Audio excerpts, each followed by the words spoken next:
जब से मनुष्य को शरीर मिला है तब से उसमें कुछ न कुछ करने की रुचि रहती है कि नहीं रहती? तो करने की रुचि की राग निवृत्ति के लिए कुछ करना होता है, एक बात। दूसरी बात यह है कि सत शब्द का अर्थ है जिसका कभी नाश न हो। जिसका कभी नाश नहीं होता उसकी कभी उत्पत्ति भी तो नहीं होती, क्या राय? और उसमें परिवर्तन भी नहीं होता। तो अब हमें ये देखना चाहिए कि जीवन का सत्य क्या है। तो साफ मालूम होता है कि मिला हुआ शरीर, मिली हुई वस्तु, मिली हुई योग्यता, मिली हुई सामर्थ्य, ये सदैव नहीं रहती। तो जो चीज सदैव नहीं रहती उसको अपने लिए पसंद नहीं करना चाहिए,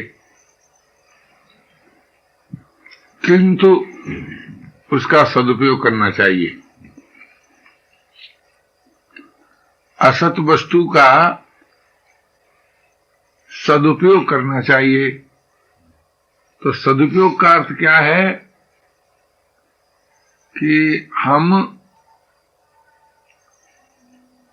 परहित की दृष्टि से यदि कुछ कर सकते हैं तो करें, और अपने सुख के भाव से कुछ करना चाहते हैं तो न करें। तो असत्कारी कौन सा कहलाता है? जिसके मूल में अपने सुख का भोग रहता है। सत्कारी कौन सा कहलाता है? जिसके मूल में पर का हित रहता है। पर हित के भाव से की हुई प्रवृत्ति सत्कारी कहलाती है। अपने सुख भोग की रुचि से की हुई प्रवृत्ति असत्कारी कहलाता है। तात्पर्य कहने का यह है कि हम सुख का भोग न करें। जब हम सुख का भोग नहीं करेंगे तो दुख से छूट जाएंगे। अब दुख से छूटने के लिए कोई श्रमसाध्य उपाय अपेक्षित नहीं हुआ, केवल सुख का भोग न करें। क्यों भाई, क्या हानि है सुख भोग से? कि सुख भोग हमें पराधीनता में आबद्ध करता है, और जब हम पराधीनता में आबद्ध हो जाते हैं तो अनेक प्रकार के अभाव, अशांति और निरस्ता आने लगती है। क्यों आने लगती है? कि पराश्रय और परिश्रम के द्वारा हमें कभी भी ऐसा जीवन नहीं मिल सकता या नहीं मिला है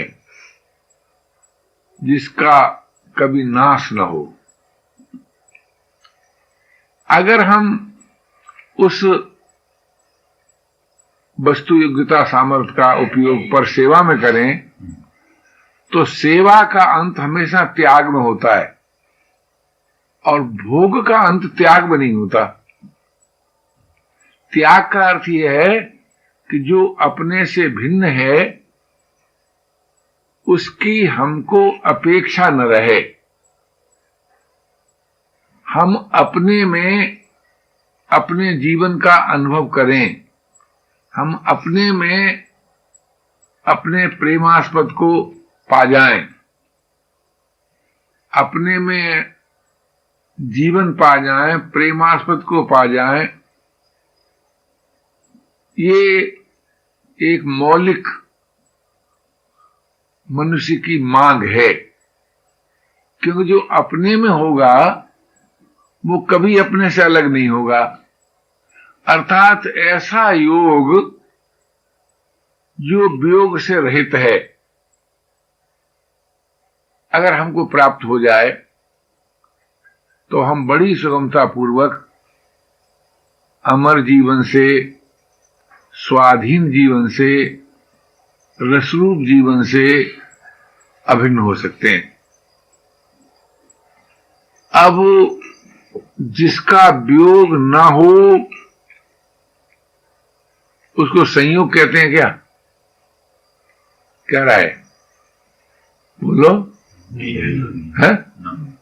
तो संयोग वियोग से रहित नित्य योग हमारी मांग है। ये मांग संयोग की रुचि को नाश करती है, और संयोग है ही, ये मत सोचिएगा संयोग को नाश करती है, संयोग की रुचि को नाश करती है। तो संयोग का उपयोग है सेवा में, उसका फल है त्याग, उसका फल है प्रेम। तो सेवा, त्याग, प्रेम ये जीवन का सत्य है। अब सेवा का वास्तविक स्वरूप क्या है, इस पर अगर हम विचार करें तो हम सर्वांश में बुराई रहित हो जाएं, अर्थात बुराई न करें। तब क्या होगा कि तब हम भले हो जाएंगे और फिर स्वभाव से भलाई होने लगेगी। जब स्वभाव से भलाई होने लगती है तो सृष्टि की ओर से सम्मान मिलने लगता है, आदर मिलने लगता है, हमारी सुविधाएं दूसरे लोग सोचने लगते हैं। हमारी सुविधा का अर्थ यहां है कि इतना लेना चाहिए कि हमारी भूख समाज की भूख हो जाती है, हमारी प्यास समाज की प्यास हो जाती है,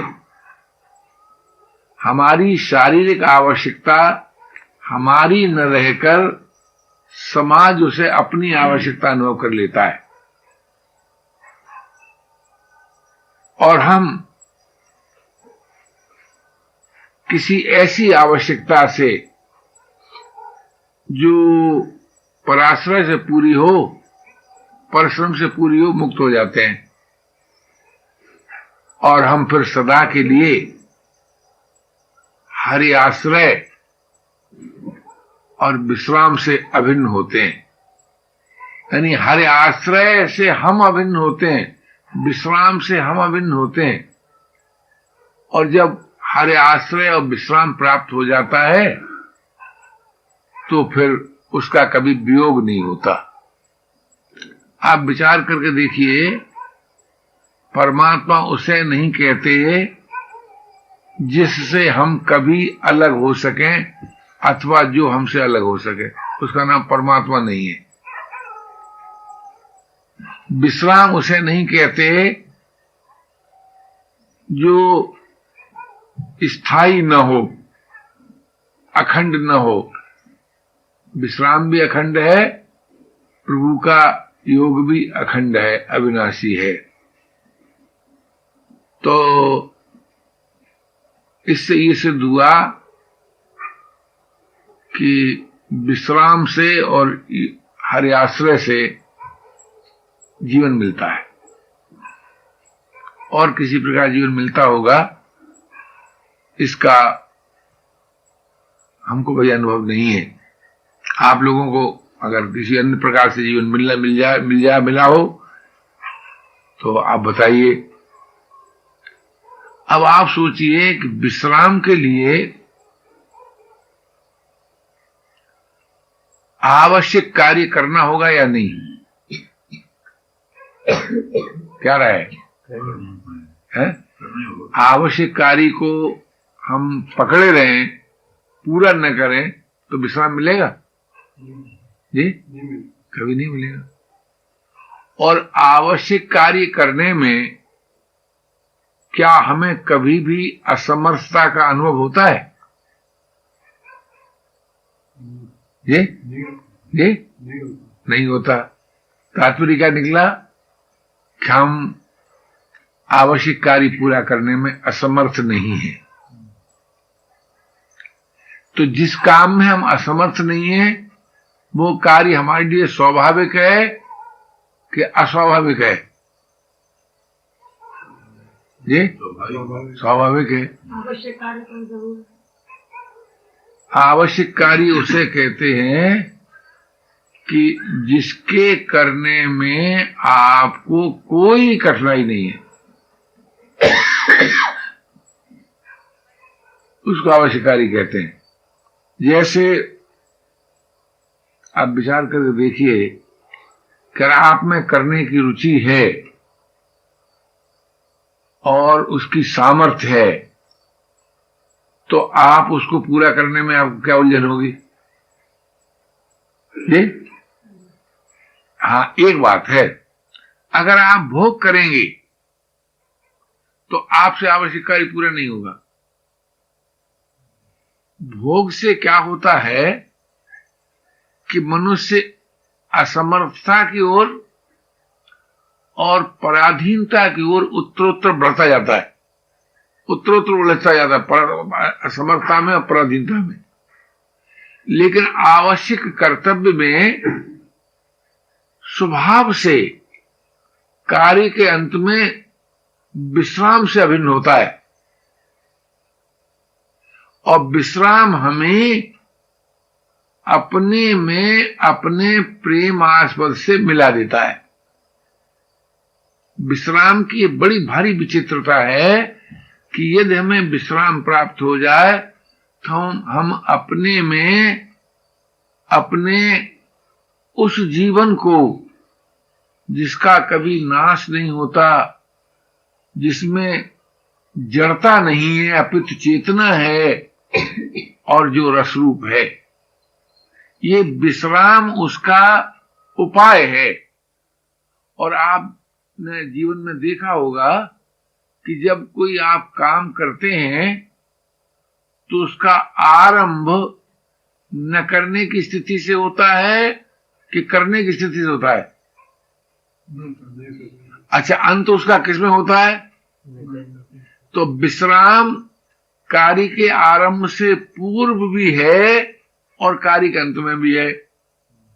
जो चीज आद और अंत में हो वो रहती मध्य में भी है, ऐसा विचारशीलों का मत है।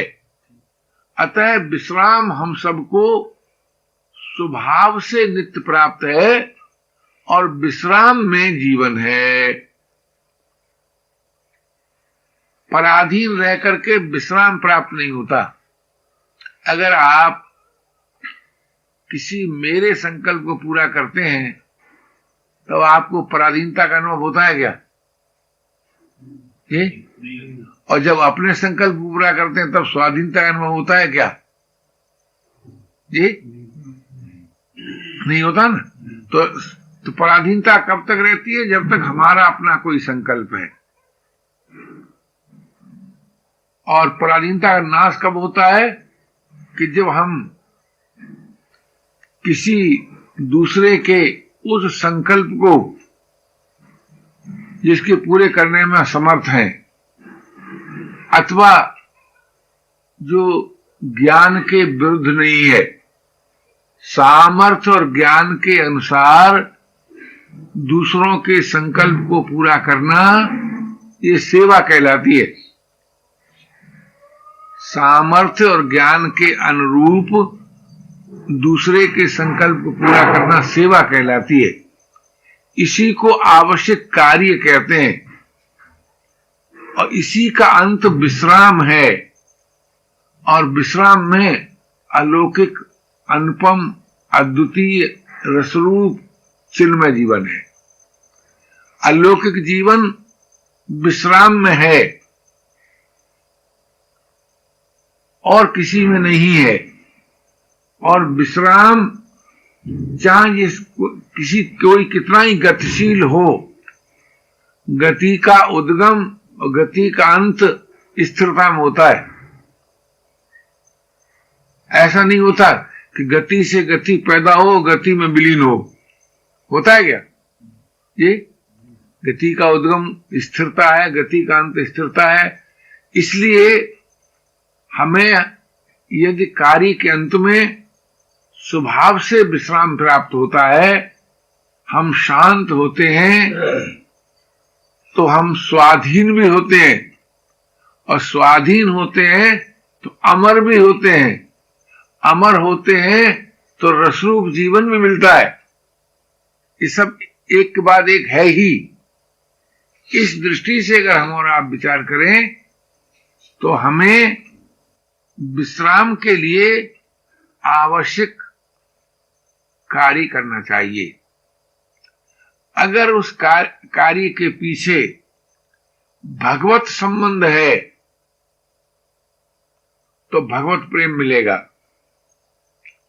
यदि हमने भगवत संबंध स्वीकार नहीं किया और केवल कर्तव्य बुद्धि से कार्य किया, तो करने के राग की निवृत्ति से स्वाधीनता मिलेगी।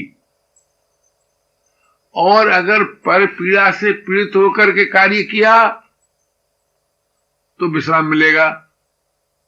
तो विश्राम, स्वाधीनता और प्रेम, ये तीनों जीवन के मौलिक तत्व हैं। विश्राम का भी कभी नाश नहीं होता, स्वाधीनता का भी कभी नाश नहीं होता, और प्रेम का भी कभी नाश नहीं होता। अगर ये बात आपको अपना सत्य मालूम हो, जीवन का सत्य मालूम हो, तो हमारे हृदय में विश्राम, स्वाधीनता और प्रेम की मांग होनी चाहिए। और उस मांग की पूर्ति के लिए हमें आवश्यक श्रम करना चाहिए, लेकिन अचाह होकर श्रम करें। किसी कामना को लेकर श्रम न करें, निष्काम होकर श्रम करें, कर्तव्य बुद्धि से श्रम करें, भगवत नाते श्रम करें। अगर इस तरह से आप आवश्यक कार्य करते हैं तो भगवत नाते किया हुआ कार्य भगवान की पूजा कहलाता है। और विश्राम के लिए किया हुआ कार्य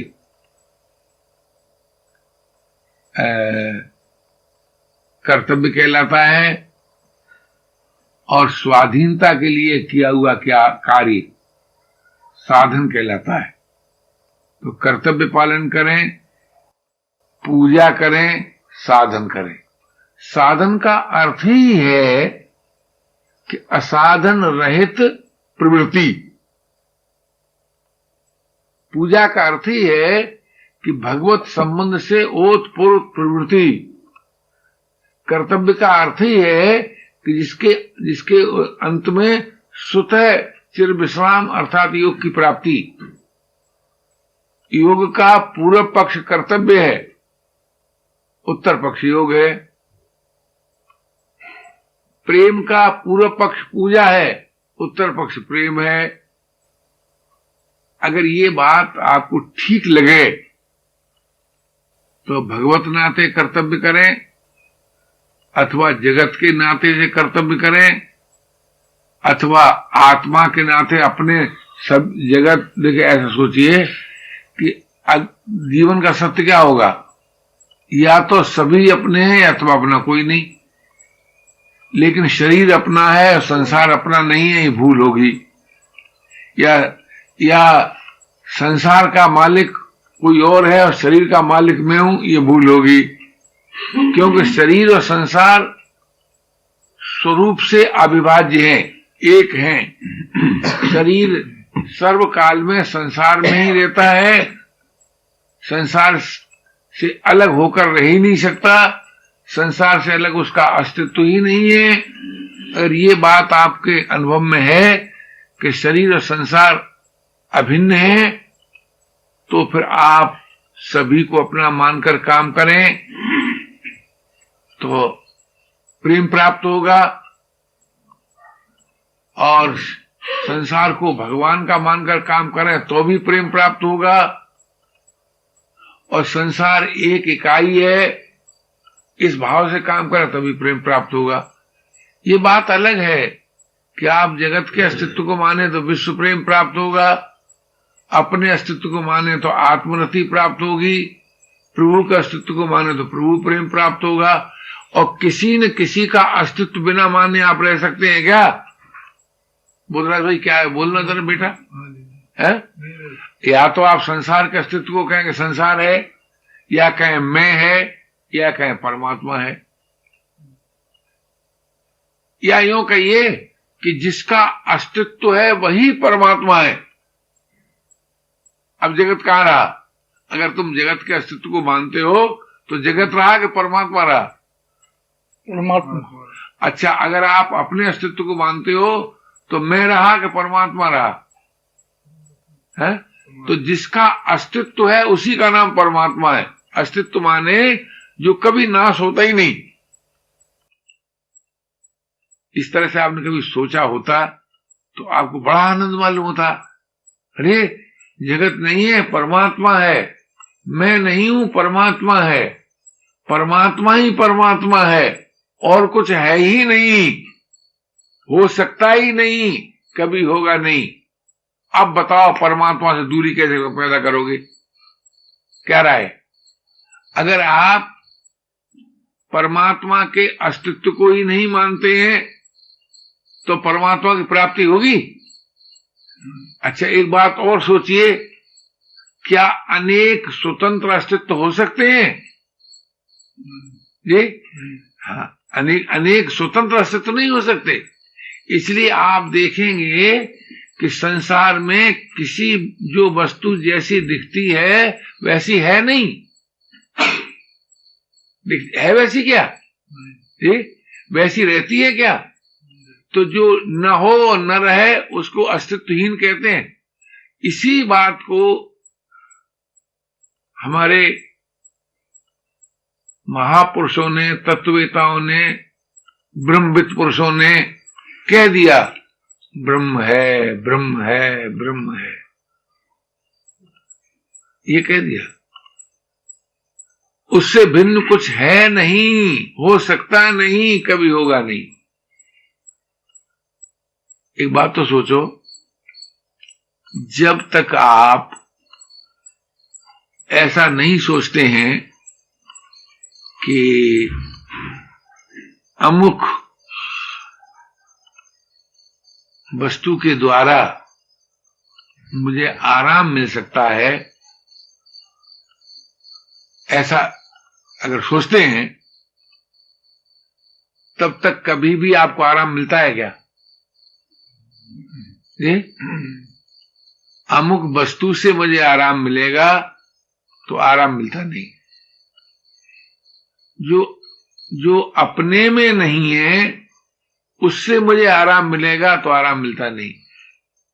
जो अपना नहीं है उससे मुझे आराम मिलेगा तो आराम मिलता नहीं। मिलता है क्या? भाषा गलत तो नहीं बोल रहा हूं? जरा सोचिए। ठीक है। आप विचार करके देखो, विश्राम के लिए काम करो, विश्राम के लिए काम करो। विश्राम अपने लिए है, कार्य जगत के लिए है।